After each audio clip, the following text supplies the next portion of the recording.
Everybody's biggest gripe about video game movies is how they can completely ignore the source material and make something that barely resembles it instead. Well, this one's no exception. This is 2010's Prince of Persia. Spoiler alert, while I might be giving you my opinion on the film, that's no substitute for watching it for yourself. Links to the film are in the description. And for those of you that need to hear this, this is just a movie. All stunts are for the sake of story and shouldn't be attempted on your own. Viewer discretion is advised. As the sun rises over the desert sand, the narrator tells us about a great empire that was once Persia. The Persian king Shahriman and his advisor brother Nizam ruled over all of Persia. Eventually, Shahriman had 2 sons, but after time, a brave boy impressed the king when he stood up to the palace guards for beating a boy that was hungry. The boy leads the guards over the marketplace rooftops until eventually they catch him. As the guard goes to cut off the boy's hands, the king stops him to find out more about the boy. He introduces himself as Dastan, and once the king finds out that he has no family, he adopts him into his own household. This is the day that Dastan became a prince of Persia. That's the thing, even when the narrator says it in the movie I pointed at the TV. Don't you love when you hear the title tied into the film somehow? Years later, Shahriman's brother and sons go to a foreign kingdom to take over, and they find that Dastan is not with them. Apparently, Dastan thought it was more important to have a little test of strength with one of the random citizens. When he's brought before his brothers and uncle, he tries to convince them that war with the city is a poor decision. But Nizam catches the ear of the eldest prince. Once he decides to attack at dawn, Dastan asks him to let him go first with his men. His middle brother, Garsiv, believes that it should be his honor to attack the city first, and he's given that honor. Meanwhile, Princess Tamina's warned that the Persian army has not moved on. She believes that their walls will hold, but she still goes to the temple to pray. As Garsiv goes to attack at the main gate, Dastan decides to ignore his brother's orders, and he takes his men to outflank the city. Now, this is where the movie follows the game closest. Before the time of Assassin's Creed, Prince of Persia was the awesome parkour game that you just couldn't get enough of. While the chases and traversal in the movie are pretty spot on, don't count on much more really matching up. Dastan's men create a sort of ladder with their arrows, and he makes his way over the city walls. He throws down ropes for his men to climb up, and they go over the plan to open the 2 gates. Dastan sends them to open the easier one, and he makes his way to handle the harder one. Pretty soon, the alarm is sounded, and now the entire city knows that they're on this side. That isn't enough to stop him. Dastan and his men manage to open the gates without losing a single soldier. When Dastan's man Biz opens the gate and signals the Persians, they redeploy to this side of the city, but Dastan notices that soldiers from within the city are headed that way as well. With some quick thinking, he pulls down one of the mechanisms that carries oil, and he sets it on fire just as they get there. Once he gets to the ground, the Persians make their way through the city to the High Temple. So it's here that we see Princess Tamina take a special dagger and hand it to her second-in-command to send it away from the city. He decides to take on Dastan while on his horse, and he fails horribly. Dastan beats him and uncovers the sacred dagger. Soon, the horns of Persia sound, and they take the High Temple. They find Princess Tamina, and they find that she's more beautiful than the stories ever made her out to be. When she finds that Dastan has the dagger, she has a change of heart and takes Tuss up on his proposal for marriage. When Tuss finds Dastan later, he finds out that their father will be joining them soon to celebrate this victory. When Shahriman arrives, he's definitely not happy with them taking the city since that was never the plan. Tuss tries to assure him that they had proof that they were forging weapons for their enemies, but at this point, the damage is already done. Just to point out how messed up this is, when they find Princess Tamina earlier, she straight up tells them that they have no forges here. This definitely sounds like a setup, and anyone with half a brain would tell you that it was to get the dagger, but I'm no Prince of Persia. That evening, Dastan goes to escort Princess Tamina to the royal banquet so he can present her to the king. When the king spots Dastan, he welcomes him with open arms that his brothers never received. Dastan brings his father the holy robes that his brother gave him as a gift. And when asked what he wants in return, he brings Princess Tamina forward to ask his blessing for Tuss to marry her. After giving it thought, the king decides that Princess Tamina will be Dastan's first wife instead. Just then, the robes start to burn the king, and Nizam calls for Dastan to be arrested for murdering the king. Dastan jumps out of the palace with Princess Tamina, and they hop on a horse to escape the city. That night, Tuss writes to all of their allies to announce Dastan's betrayal and death of the king. That night, Dastan and Princess Tamina find themselves in the desert, and they assume that Tuss is the one that poisoned the robes that he gave Dastan to give their father. Just then, the princess goes for the sacred dagger, but Dastan accidentally pushes the button on the handle and turns back time twice. Point number 2 that's spot on with the game. The dagger can control the sands of time and set you back a bit to correct anything that happens within the past few seconds. If you're expecting him to release the sands of time into a bunch of sand monsters, you'll be sadly mistaken as I was when it came out. But don't give up, it's still a solid story. Keep going. Once the princess realizes that Dastan knows about the dagger's power, she realizes that he's used all the sand that was in the dagger. Dastan finally realizes that the dagger was the point of the invasion, and he thinks that Tuss wants to rule with it. The next day, Dastan gets ready to go see Nizam, and the princess points out that only the red sand will work. They make their way through the desert, and they're far from being friends. After Dastan points out that he wasn't born in the palace, they start to be more civil to each other. Finally, they come to the wasteland that's filled with murderous cutthroats.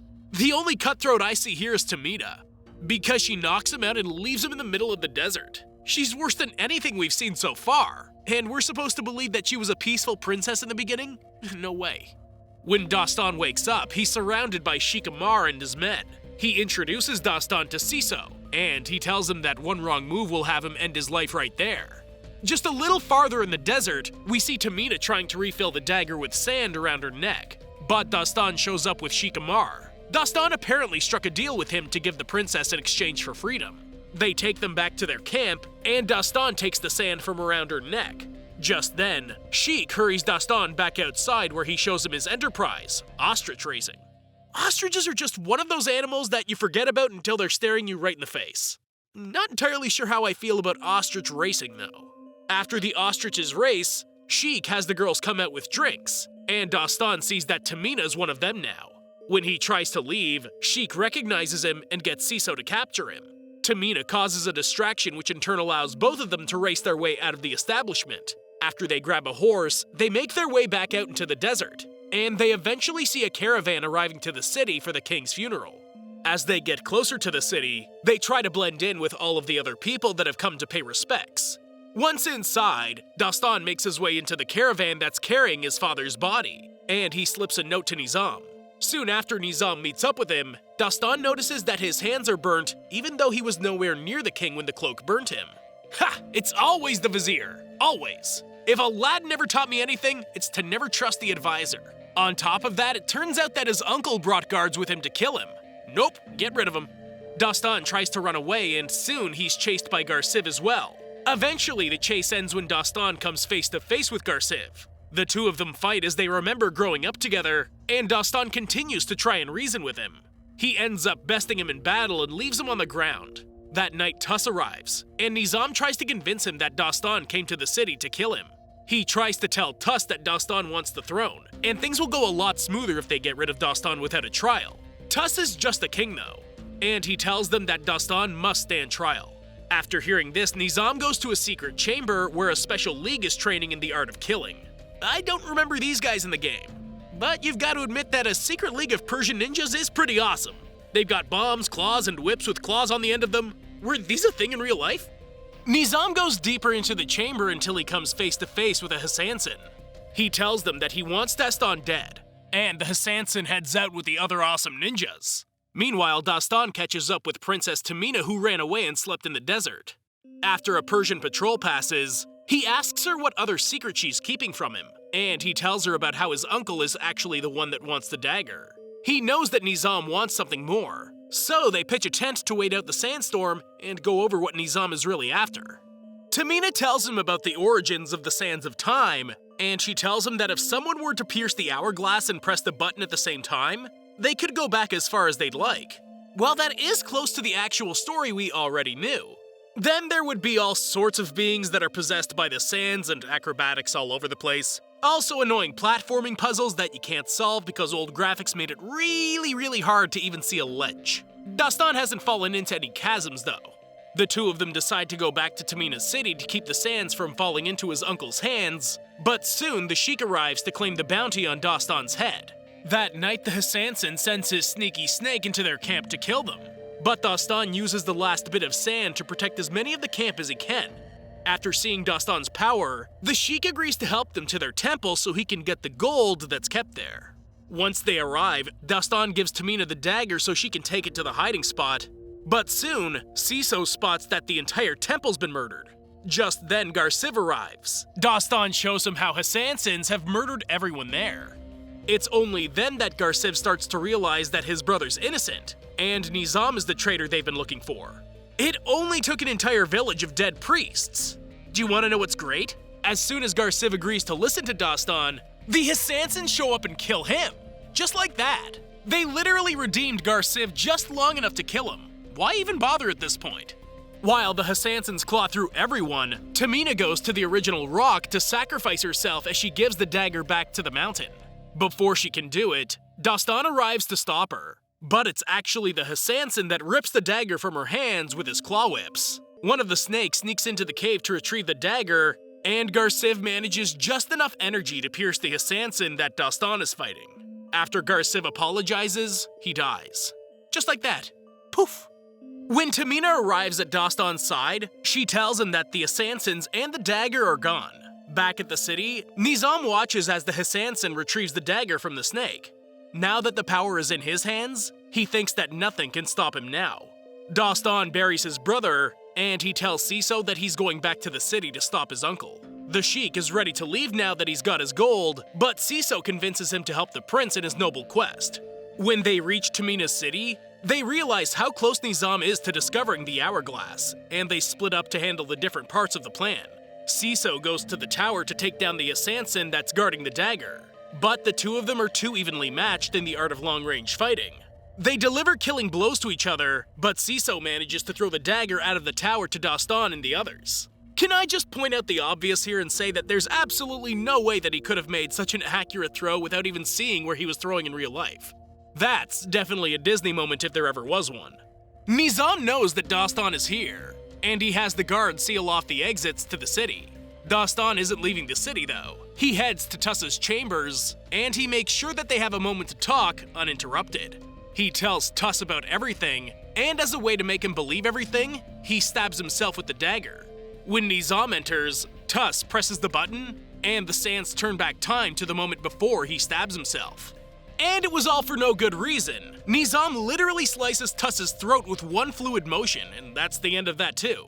It's like the whole point is for Dastan to reconcile with his brothers long enough for the brotherly love to be felt by the audience. That's it. Nizam makes off with the dagger, and soon Dastan and Tamina go after him. They take a secret passage though. This secret passage should be at a theme park somewhere. And can I say that this ridiculous puzzle and bottomless chasm is as close to the games as it gets? Well, it is.